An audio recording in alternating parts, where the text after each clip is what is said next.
দাঁড়িয়ে বিরোধী দলের যে বিভিন্ন বিষয়গুলো আছে সেখানে ব্লক ইত্যাদি কথা এসছে, যা হয়েছে নোটিফিকেশন, সেই নোটিফিকেশন মাননীয়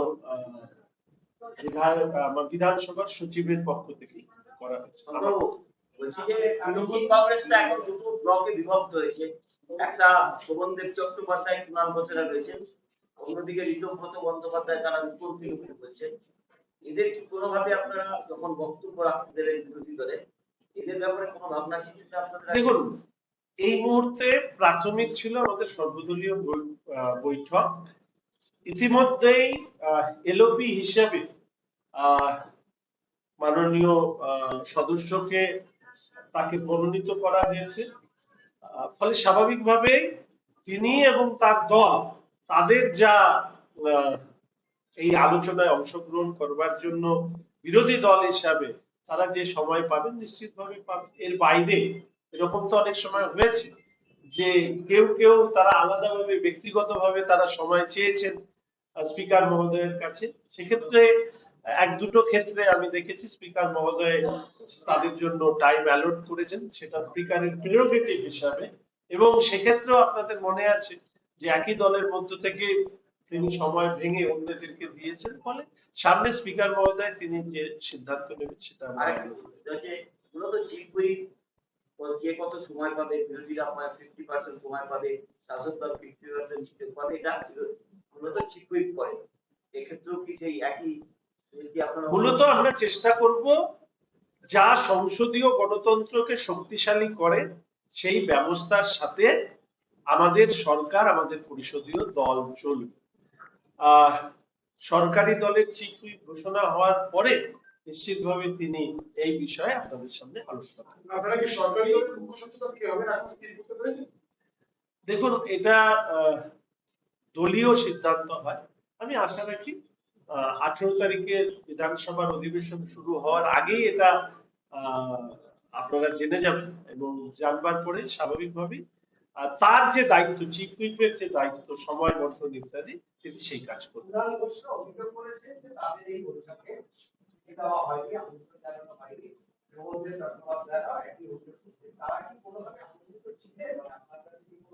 না, আমি যেহেতু এই চিঠি করি, চিঠি সিগনেচারি আমি নই, কাকে ডাকা হবে না ডাকা হবে সেটা যাদের দায়িত্ব ছিলেন তারা করেছেন। আমি দেখেছি যে আমাদের বিধানসভার যিনি বিরোধী দলনেতা তিনি উপস্থিত ছিলেন, এবং আমাদের বিধানসভার যিনি অপোজিশন চিফ তিনিও উপস্থিত ছিলেন। এটাই আমি দেখছি। আপনি তো বহুদিন ধরে সংসদীয় রাজনীতিতে রয়েছেন বা পরিষদীয় রাজনীতিতে রয়েছেন।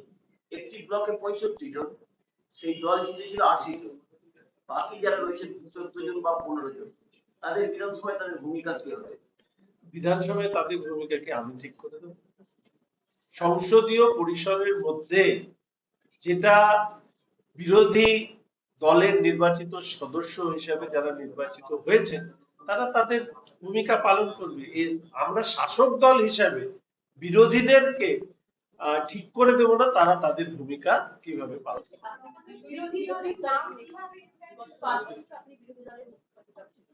নতুন একটা বিধানসভার হচ্ছে যখন সংসদীয় মন্ত্রী থাকবেন অন্য একটা দল অনেক ভাবে তারা বিরোধী দল তাদের ভূমিকা বিধানসভার অভ্যন্তরে কিরকম ভূমিকা?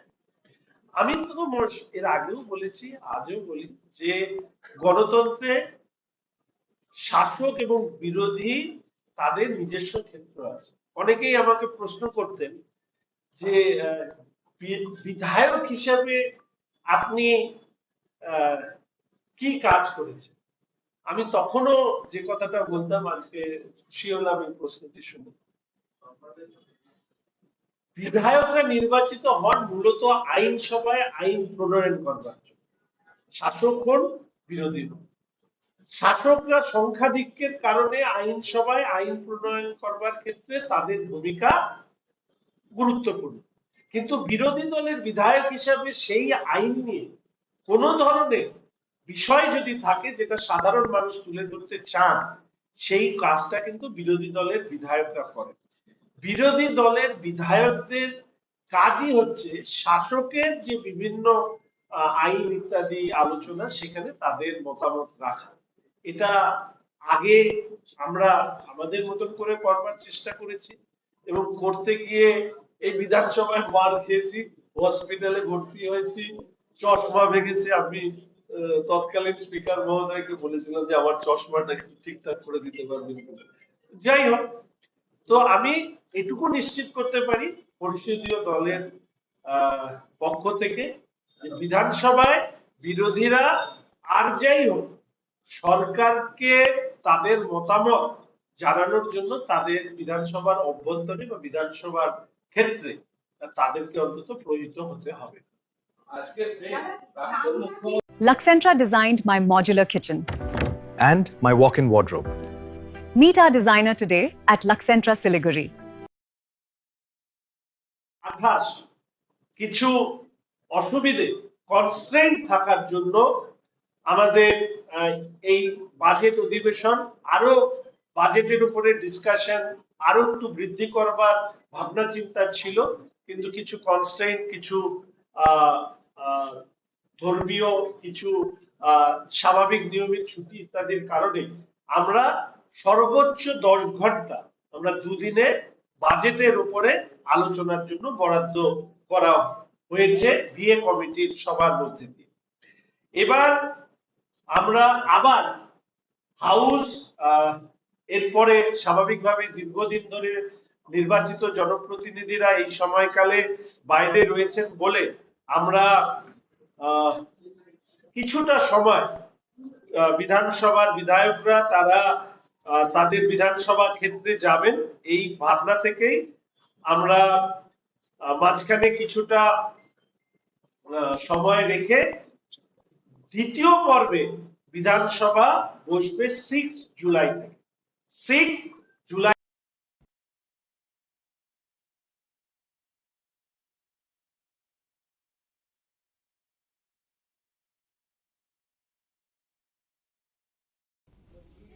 পার্টি রাজ্যে ক্ষমতায় আসবার পর আমাদের প্রথম অধিবেশন শুরু হতে চলেছে আগামী 18 জুন থেকে।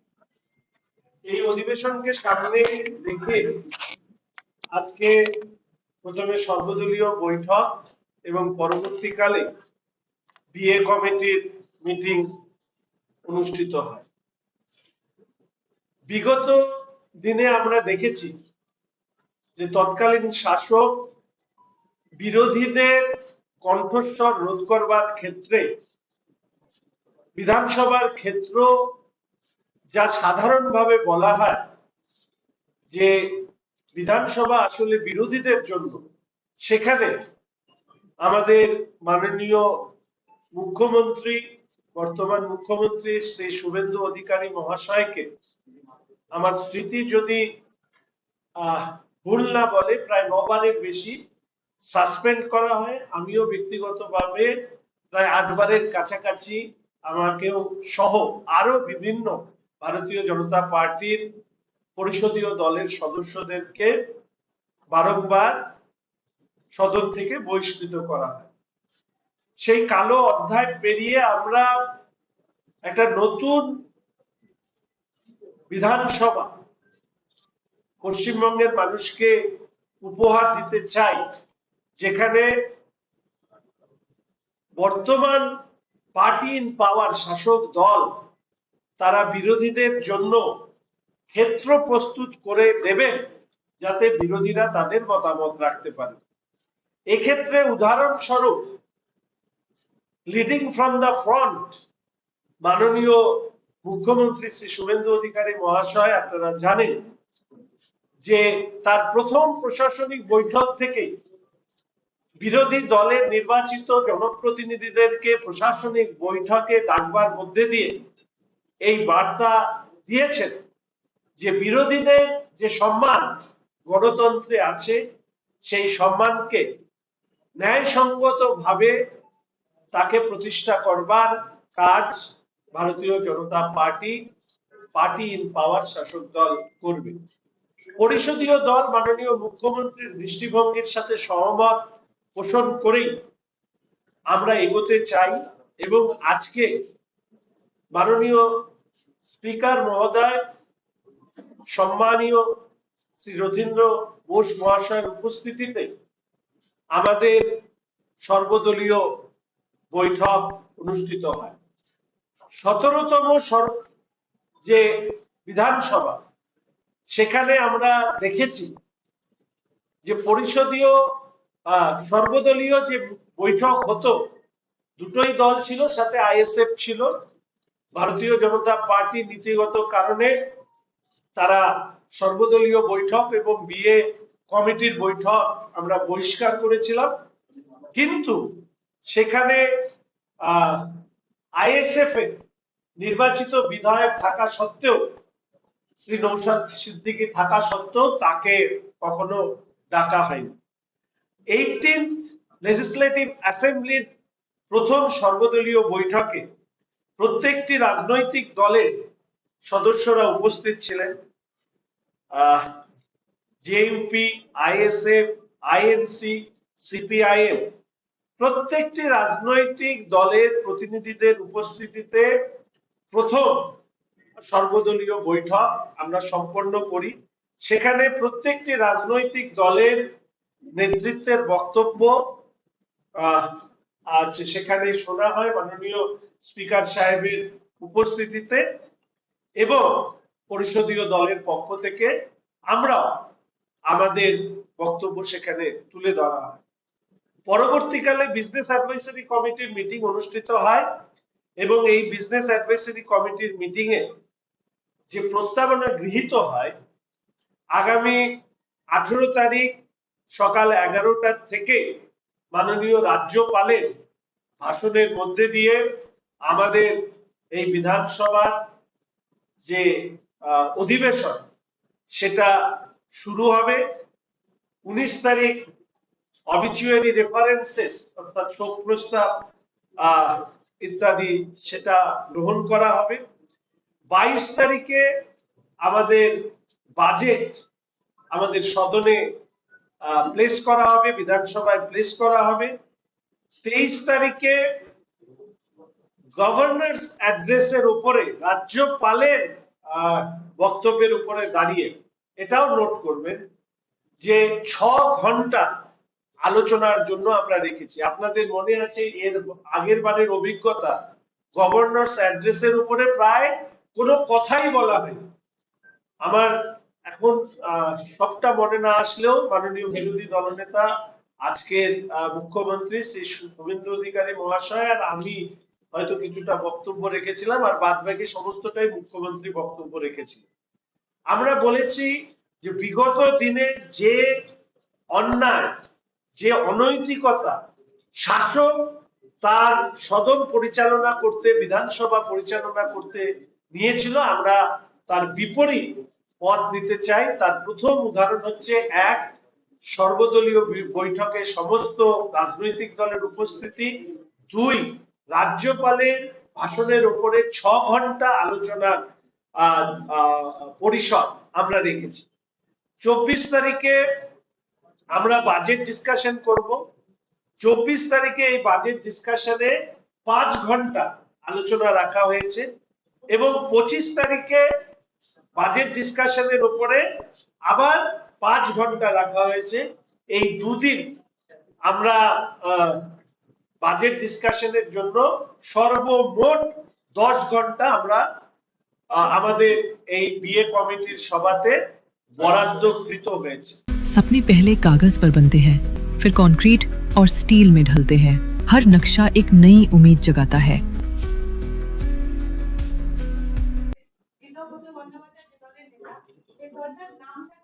সেটা ঋতব্রত বাবু যাবেন। লিডার অফ অপোজিশন এন্টাইটেলড হয়েছে, সেই হিসাবে তাকে আমি উল্লেখ করলাম। নাম সংক্রান্ত বিষয় ইত্যাদি নোটিফিকেশন এবং ঋতব্রত বাবুর কাছ থেকে আপনারা বার্তাটা শুনবেন। আজকে ফের মমতা বন্দ্যোপাধ্যায় তিনি হাইকোর্টে গেলেন বা দ্বিতীয়বার গেলেন এবং শুভেন্দু অধিকারী ভবানীপুরে জয়কে চ্যালেঞ্জ করে হলফনামাও দাঁড়িয়েছে। আমি শুধু একটা কথা বলি যে অনেকে এক একটা ফ্রেজ ইউজ করতেন। আমি আর প্রাক্তন মুখ্যমন্ত্রী সম্পর্কে আর নতুন করে সেই ফ্রেজ ইউজ করছি না। আমি শুধু এইটুকু বলছি, যে কোনো মানুষ তারা আইনের কাছে যেতেই পারেন, তাদের সন্তুষ্টি না হলে। তিনি গেছেন, এর আগেও গিয়েছেন নন্দীগ্রামে হারার পরে, এবার পুরো দলটা উঠে যাওয়ার পরেও তিনি গেছেন। কিছু কিছু মানুষ কিছু ভ্রান্তি বিলাস নিয়ে বেঁচে থাকেন, আইন বা আদালত তাকে সুরক্ষা দেবেন। আমার মনে হয় প্রাক্তন মুখ্যমন্ত্রীর এটা একটা ভ্রান্তি বিলাস, এটাও অচিরে চুরমার হয়ে যাবে। ফলে এই নিয়ে আর নতুন করে প্রতিক্রিয়া দেওয়ার প্রয়োজন নেই। দেখা যাচ্ছে উনি কি হার দেখুন, প্রত্যেকের মানসিক গঠন এক নয়। আমাদের প্রত্যেকের নিজস্ব মানসিক গঠন আছে।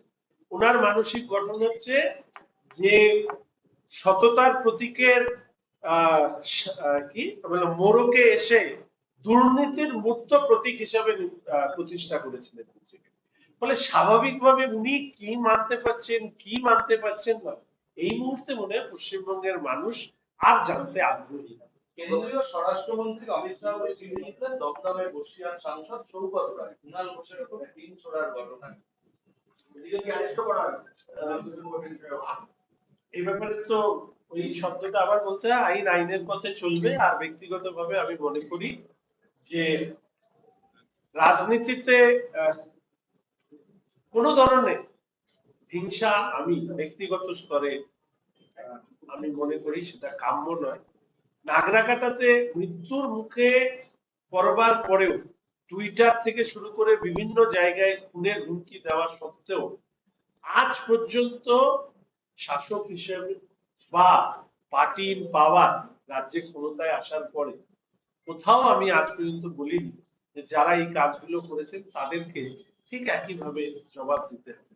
আমি ব্যক্তিগতভাবে মনে করি ভারতীয় জনতা পার্টি যতগুলো রাজ্যে ক্ষমতায় তারা রয়েছে সেখানে রাজনৈতিক হিংসা শব্দটিকে তারা মুছে দিতে সক্ষম হয়েছেন। আমি আশা রাখি আমাদের মাননীয় মুখ্যমন্ত্রী শ্রী শুভেন্দু অধিকারী মহাশয়, আমাদের প্রদেশ সভাপতি শ্রী শ্রমিক ভট্টাচার্য মহাশয়ের নেতৃত্বে আমাদের মাননীয় প্রধানমন্ত্রী এবং মাননীয় স্বরাষ্ট্রমন্ত্রী এবং আমাদের সর্বভারতীয় সভাপতির যা নির্দেশিকা, পশ্চিমবঙ্গের রাজনৈতিক হিংসা মুছে দেওয়া, যেটা স্বাধীনতার পরবর্তী সময় আবহমান ছিল রক্তের সংস্কৃতি, সেটা মুছে দেওয়াটাও কিন্তু আমাদের পার্টি ইন পাওয়ার বা শাসক দলের পক্ষ থেকে তার চেষ্টা আমরা করেছি। মনে রাখবেন মাননীয় মুখ্যমন্ত্রী কিন্তু একটি কথা খুব সুন্দর বিধানসভায় বলেছিলেন। তিনি বলেছিলেন এমন কোন মানুষ যিনি রাজনৈতিক হিংসায় শিকার হয়েছেন, যার হওয়ার কথা নয়, এরকম নাম থাকলে আপনি দিন, আমরা বাড়ি পৌঁছে দিয়ে আসবো। শুধু যারা 2021-এ রাজনৈতিক হিংসা সংগঠিত করেছেন তাদেরকে ব্যতি দেখি। এর থেকে কোনো বড় স্টেটমেন্ট হতে পারে শাসক দলের পক্ষ থেকে? এবার যারা এই ধরনের কাজ করেছে তাদেরকে আইন, তাদের যা বিচার বা তার যা শাস্তি প্রাপ্য বিএনএস এর আওতায়, সেটাই তারা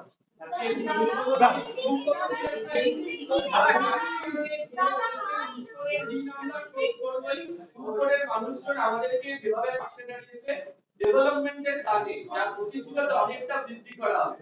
ইউনিভার্সিটি কিছু রোড ইনফ্রাস্ট্রাকচার একাধিক কথা উল্লেখ করেছেন। এটাই লাস্ট কোশ্চেন।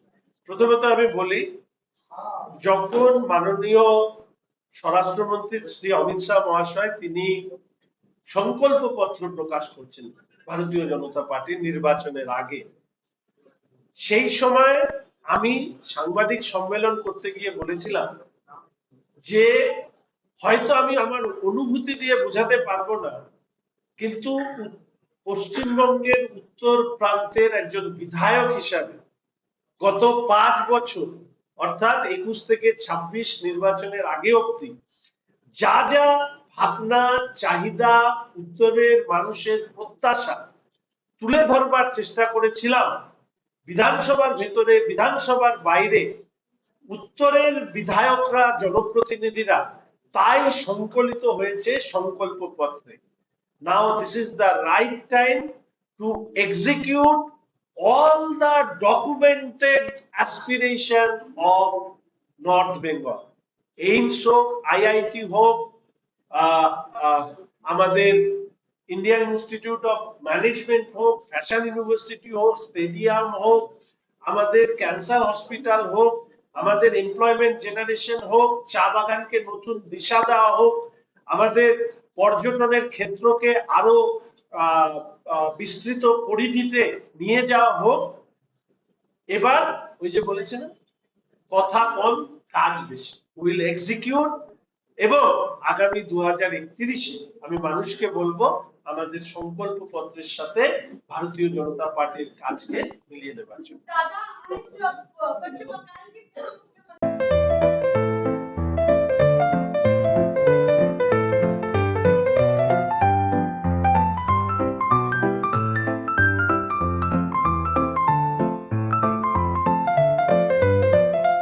सपने पहले कागज पर बनते हैं, फिर कंक्रीट और स्टील में ढलते हैं। हर नक्शा एक नई उम्मीद जगाता है और हर ईंट और सरिया उस उम्मीद को हकीकत की ओर करीब ले आता है। एक ऐसा एहसास जैसे कल ही सुकून और शान दोनों एक ही छत के नीचे मिलेंगे। ये बस एक बिल्डिंग नहीं, बल्कि एक कहानी है। बालों की समस्या, त्वचा की परेशानी, सांस या जोड़ों से जुड़ी तकलीफ, समाधान है doctor Batraj homeopathy clinic Siliguri. यहाँ अनुभवी और योग्य डॉक्टर होम्योपैथी, डर्मेटोलॉजी और आधुनिक डायग्नोस्टिक तकनीकों की मदद से आपकी समस्या की सही पहचान और देखभाल करते हैं। प्राकृतिक उपचार, आधुनिक AI तकनीक और आपकी जरूरत के अनुसार व्यक्तिगत ट्रीटमेंट प्लान के साथ पाएं बेहतर परिणाम। बिना सर्जरी, सुरक्षित और भरोसेमंद देखभाल के लिए आज ही आए doctor Batraj homeopathy clinic, Basant Vihar complex, Don Bosco road, Siliguri. Contact 7045000666। Nurse बन्ने सपना देख्नु भएको छ, अब पूरा गर्नुहोस्। Adan institute of nursing science, Sisabari, Champasari, Siliguri. यहाँ पाइन्छ 3 वर्षको GNM कोर्स, 4 वर्षको BSc नर्सिङ, 100% प्लेसमेन्टको ग्यारेन्टी, साथै सजिलो ब्याङ्क लोन र किस्तीमा भुक्तानी पनि, स्कलरसिपको सुविधा, हस्टेल सुविधा उपलब्ध, क्रेडिट कार्ड फेसिलिटिज पनि। पश्चिम बङ्गाल सरकारद्वारा मान्यता प्राप्त, एफिलिएटेड टु WBNC, WBUHS र INC। आजै सम्पर्क गर्नुहोस् Adan institute of nursing science, 8016235569। Luxentra designed my modular kitchen. And my walk-in wardrobe. Meet our designer today at Luxentra Siliguri.